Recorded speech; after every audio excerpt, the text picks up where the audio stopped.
pinch of Sheldon's signature wit. Whether you're a safety pro, a fresh-faced consultant, or just safety curious, get ready for a show that'll educate, entertain, and elevate your safety game.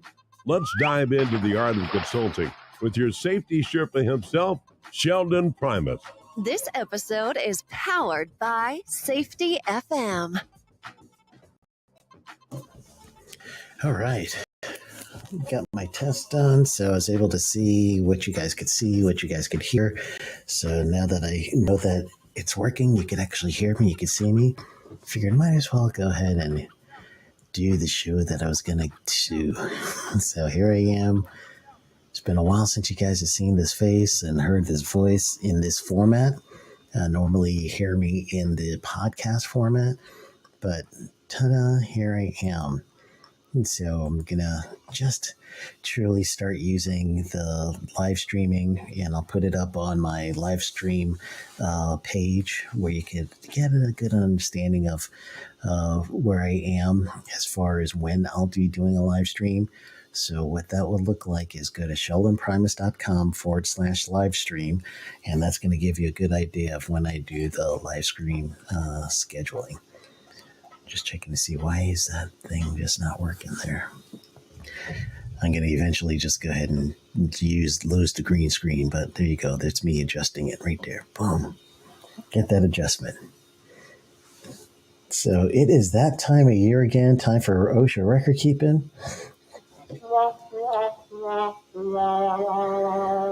Yes, time for the record keeping. So now for you or your clients or whoever you are going to be creating, well, it depends. If you're doing electronic record keeping, then you're going to have to help create your injury tracking application and get that going, because you only have until the 2nd to do this.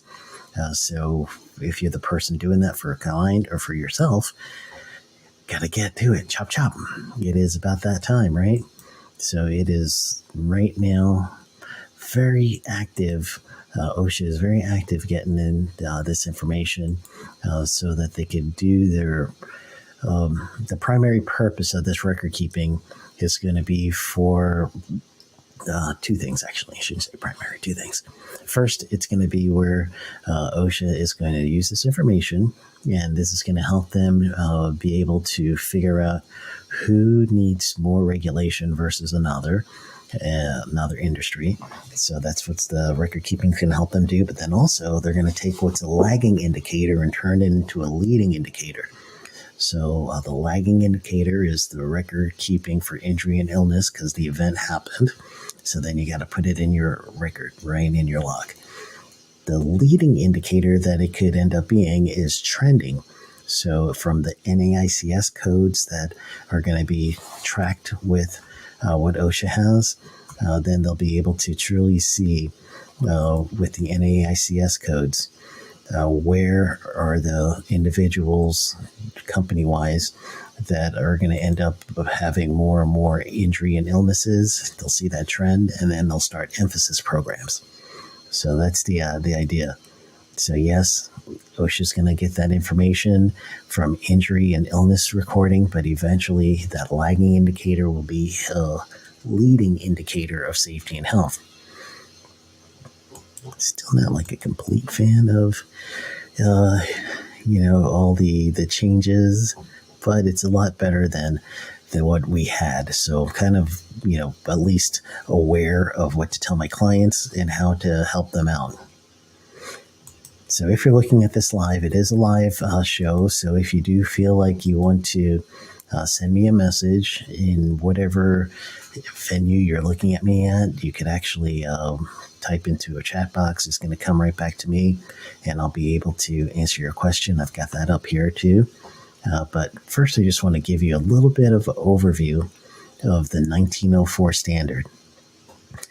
1904 is the record-keeping standard, and it's got a lot of nuances. I just gave a class today for the OTI EC that I trained for, and it was on record keeping, and we had a whole bunch of really good questions that came up, and some of them I'm like, you have to look that up. So still today, I need to look stuff up, and I'm sure you will too when you do start getting into record keeping. So let's start with what is recordable and what's not. So for the OSHA website, once you go there and you're going to look up the standards, you'll see in laws and regulations. Here, let's do this for you. I'm going to share my screen. Good old-fashioned share screen. So you'll see me there. Let me do one other thing for you. I am going to take off the branding. And hopefully that's going to help you. I'll take off the ticker too. So you guys, I'm going to hide that. I actually don't know how to hide the other thing. There we go. So now you're seeing Mini-Me and the OSHA website. So I'm going to scroll down over here. 1904 is going to be the OSHA record keeping side right here.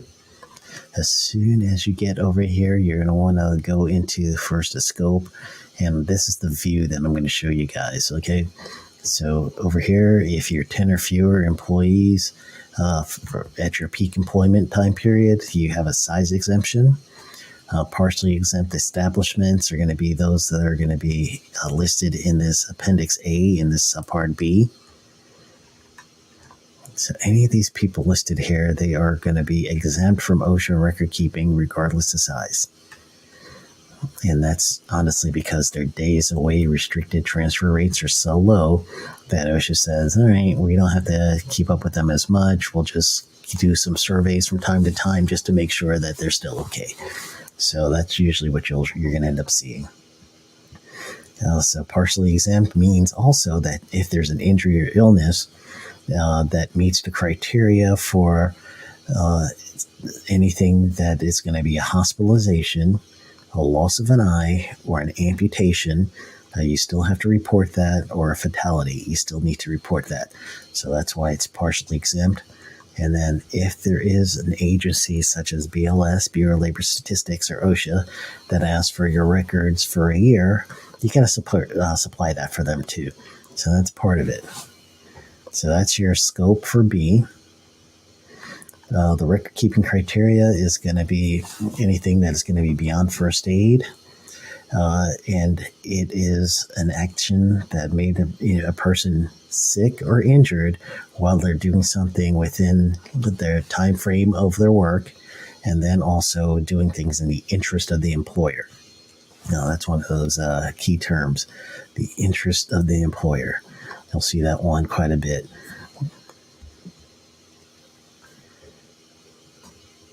I don't know how to make that one bigger, so I'm going to make myself smaller. Ta-da! Or here, even better.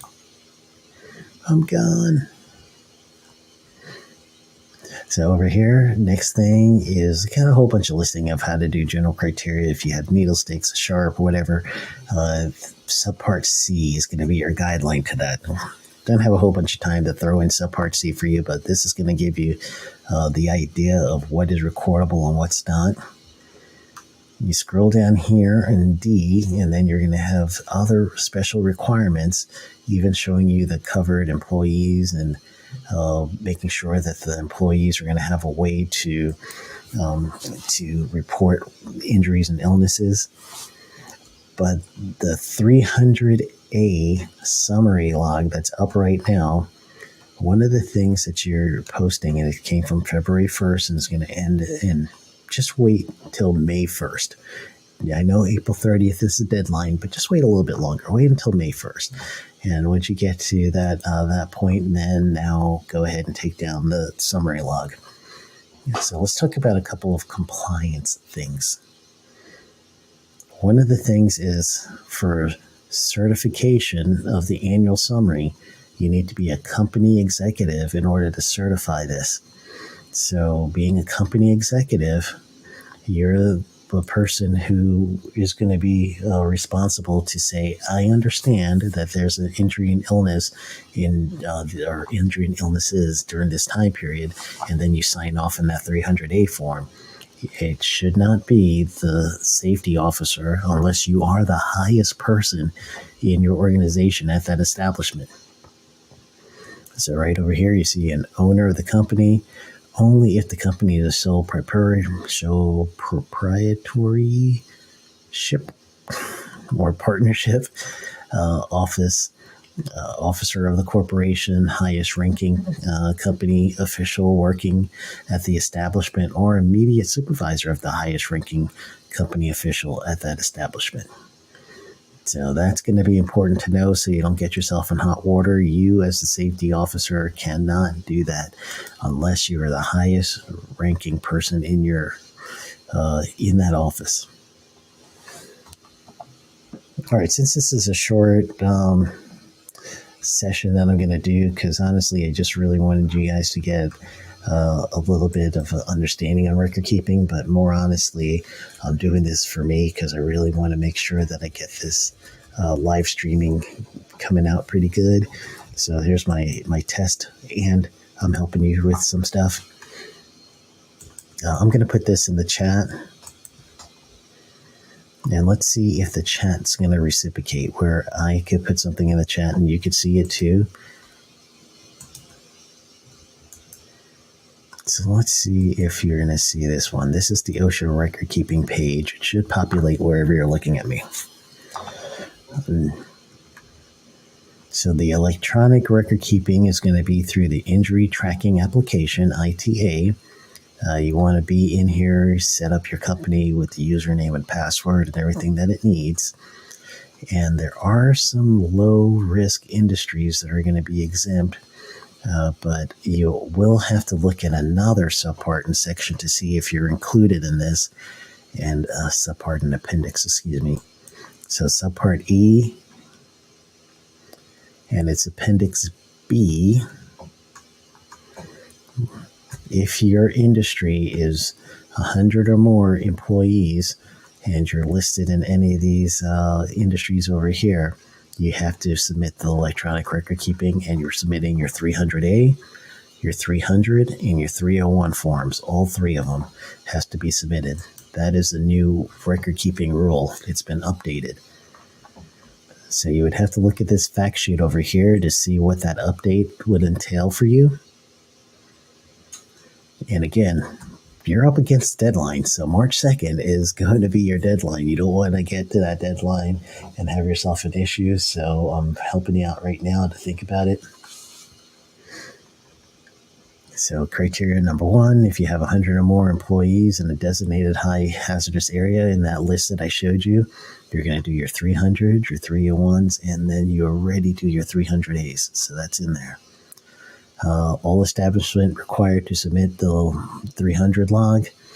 So basically anybody who is 10 employees or more, you hit that list of subpart B, appendix A, and you're not on that list, then you're going to end up having to submit records for injuries and illnesses. This is telling you then, for all establishments, you're going to have to give them the 300 and the 301 in addition to your summary form. If you have 250 plus employees in industries that have to keep records, and you're doing your 300A summary form, you're going to retain that requirement for you. Those are the ones that are less hazardous. But the highly hazardous, you're going to have to do all three forms. And OSHA's going to keep that form, and that's what this is. The rest of the document saying is you're going to find from OSHA that they're going to keep that information, and they're going to keep it where it'll be secret, if you would. Any of the personal identifiable information, you're not going to see that in any way. OSHA's going to keep pretty good on that.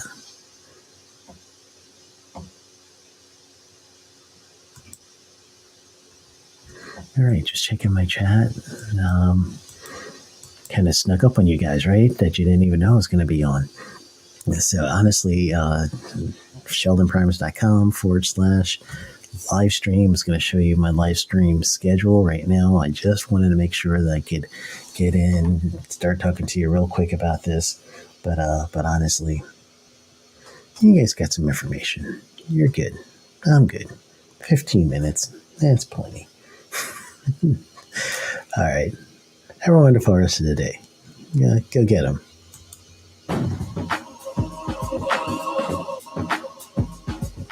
That's a wrap for today's safety show. Remember, safety isn't just about hard hats and caution signs. It's about business smarts too. Thanks for joining us on the Safety Consultant Show with Sheldon Primus. Until next time, stay safe, stay savvy, and keep consulting like a boss. Go get 'em. The views and opinions expressed on this podcast or broadcast are those of the host and its guests and do not necessarily reflect the official policy or position of the company. Examples of analysis discussed within the past hour, only examples. It should not be utilized in the real world as the only solution available, as they are based only on very limited and dated open source information. Assumptions made within this analysis are not reflective of the positions of the company. No part of this podcast or broadcast may be reproduced, stored in a retrieval system, or transmitted in any form or by any means, mechanical, electronic recording, or otherwise, without prior written permission of the creator of the podcast or broadcast, Sheldon Primus. This episode has been powered by Safety FM. Are you ready to make a difference? Introducing the Safety Consultant Blueprint course. Unlock your potential as a safety consultant. Learn the skills, strategies, and ethics to create safer workplaces for your very own client. From risk assessment to client acquisition, we've got you covered. Become a safety consultant and open doors to being your own boss. Join us and be the hero of workplace safety. Enroll today. Safety starts with you. Take the first step now. Visit our website and enroll in the Safety Consultant Blueprint course. Empower businesses. Protect lives. SafetyConsultantBlueprint.com.